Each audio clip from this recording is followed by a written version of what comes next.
रेखा झुनझुनवाला कौन है, जानिए रेखा झुनझुनवाला का पोर्टफोलियो और नेटवर्थ। पिछले कुछ समय से रेखा झुनझुनवाला का नाम काफी सुर्खियों में है। कुछ महीनों में उन्होंने अपने निवेश से हजारों करोड़ का लाभ कमा लिया है। भारत का वॉरेन बफेट और बिग बुल के रूप में पहचान बनाने वाले share market king Rakesh Jhunjhunwala की पत्नी है रेखा झुनझुनवाला, जो अपने पति की कंपनी रेयर एंटरप्राइजेज को संभाल रही है। साथ ही साथ कई कंपनियों में निवेश करके खूब मुनाफा भी कमा रही है। आज इस आर्टिकल के माध्यम से हम रेखा झुनझुनवाला के पोर्टफोलियो नेटवर्थ के बारे में जानेंगे। महाराष्ट्र के मुंबई में 12 सितंबर 1963 को रेखा झुनझुनवाला का जन्म एक फले फूले कारोबारी परिवार में हुआ था, इसलिए उनकी शिक्षा और परवरिश भी अच्छे से हुई है। रेखा के पिता बिजनेसमैन थे, इसीलिए बचपन से ही रेखा की रुचि भी बिजनेस में थी।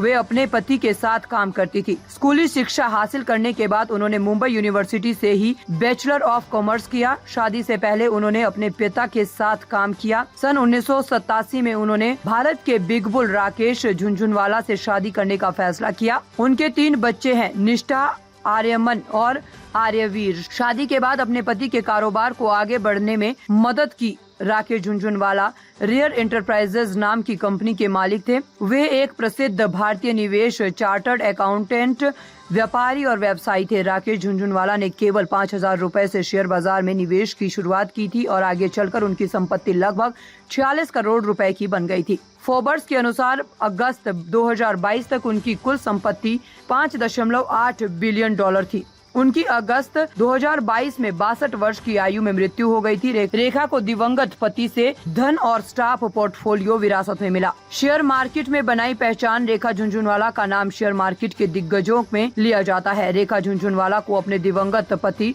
राकेश झुनझुनवाला से एक मूल्यवान स्टॉक पोर्टफोलियो विरासत में मिला, जिन्हें अक्सर भारत का वॉरेन बफेट कहा जाता था। उन्हें ट्रेडिंग की बहुत बारीकी से समझ है। कहा जाता है कि पति राकेश झुनझुनवाला को शिखर तक पहुंचाने और शेयर मार्केट का किंग बनाने के पीछे भी उनकी पत्नी रेखा ही है। राकेश झुनझुनवाला पेशे से चार्टर्ड अकाउंटेंट थे, जो पहले ब्रोकिंग का काम किया करते थे, लेकिन पत्नी के कहने पर उन्होंने अपनी ट्रेडिंग कंपनी की शुरुआत की, जिसका नाम भी राकेश और रेखा के नाम से मिलकर रेयर एंटरप्राइजेज रखा गया था।